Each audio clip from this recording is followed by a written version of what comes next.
Hey fellow fishing fanatic, so you don't own a boat, but you still want to go bass fishing. Well, good news for you, I'm about to spill all the shore bass fishing secrets that I've had throughout the years, whether that was learning the hard way or learning from friends and learning from other people who have fished along the shore. So let's get started.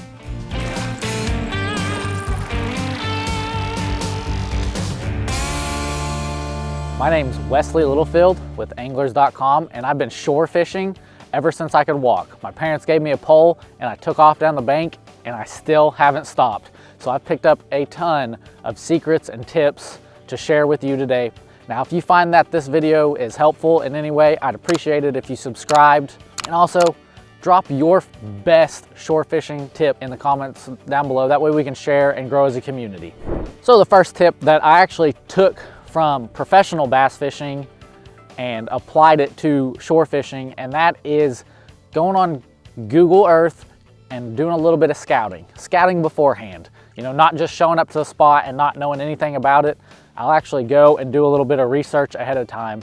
So on Google Earth specifically, you can see the different levels, water levels, and if it fluctuates like my local lake does a lot, you'll be able to see where there's brush piles or where there's rock piles and different kind of stuff. And you can either walk to there or ask for permission if it's, you know, surrounded by a little bit of private land, whatever it is. The point is, scouting ahead of time, doing just that little bit of extra work will save you a lot of time of casting into places that the fish just aren't gonna be because there's nothing there to draw them.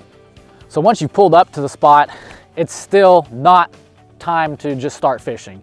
I'll actually walk the bank a little bit and look for targets to cast at, specifically like brush piles and rock piles again. I try to find the brush piles ahead of time using Google Earth, but sometimes the water is up and I can't see them and I don't remember exactly where it's at, or I can't figure out exactly where it's at.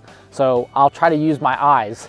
And that's why having sunglasses, specifically polarized sunglasses, is critically important for shore fishing, because you can actually see into the water and see what the fish might be hanging around. Now, if your water is dirty and muddy, then I'm sorry, you're out of luck. You're just gonna have to fill with your lure. And I would not recommend using a crankbait or anything with treble hooks doing that. Probably a jig would be the best bet for that one. Anyways, walk the bank and keep scouting before you start casting. Another critical element to shore fishing is actually going at the right time.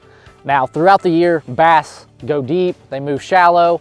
There's always some that stay shallow and there's always some that stay deep, but generally they migrate a little bit.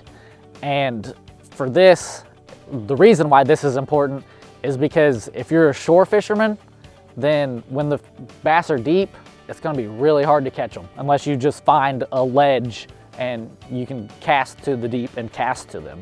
But more than likely, you're not gonna be able to cast that far out to them. Like where I'm at right now, it's just a huge flat that might be 5 foot deep at the deepest. And most of the bass right now probably aren't gonna be up in this flat. However, shortly here in early spring, well, late spring, as they spawn, they'll move back shallow and look for places like these rock piles, look for brush piles and stuff to spawn around. And that is when they're a lot easier to catch from the shore. Shore fishing doesn't take a lot of gear, thankfully.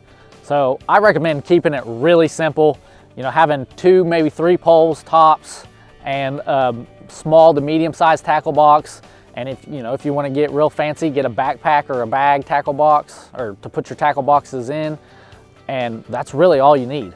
Now, if you're a high-tech angler, you can go ahead and get one of those castable depth finders, though I typically don't use one. I'm not against it, I just don't use one. But the depth finder will actually help you figure out what's under the water and be able to locate fish a little bit quicker. So if you've got one, I recommend using it. The one thing about shore fishing that the gear, as far as gear-wise goes, is actually having a good pair of shoes. Now, in the summertime, I do a lot of shore fishing in flip-flops, I'm not gonna lie, but I end up cutting my feet or, you know, stubbing my toe on a rock, something, and it hurts and it's not very sanitary, especially some of the places I fish.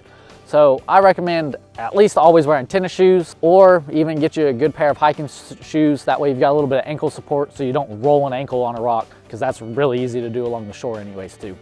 It's really important as a shore angler that you respect other people's distance.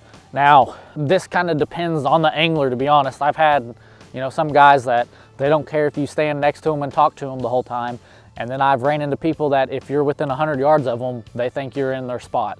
So you have to really be careful with this. My general rule of thumb, if we're fishing, typically 10, 15 yards is plenty enough distance on the shore, and I'm not gonna cast down the bank towards them. I might cast out into the water a little bit their way, but generally I'm gonna let them have, what's out in front of them, and I'm gonna cast what's out in front of me. And it's kind of like a cone shape. If the top of the cone was at you and then it goes out, that's the area that I would fish. So what lures or what I use when shore fishing? Well, like I said, I don't recommend using anything with treble hooks. And I'm a crankbait addicted fool, but I typically don't use crankbaits from the shore unless it's like a pond or something, just because they get hung up and they're so easy to lose. So what would I use? I really like a jig. Jigs work anywhere. I really like a spinnerbait because they're not as likely to get hung up, and I like a chatterbait because it's also not as likely to get hung up. And then I'll even play around with some small swim baits and stuff near the shore. It kind of represents the bait fish that are close to shore, so you can dabble with some swim baits and stuff. But if you want to go in depth with the lures, I've actually got a video down below me all about shore fishing, and I'll see you over there. But until then, I want you to always remember that education is important, but fishing is essential.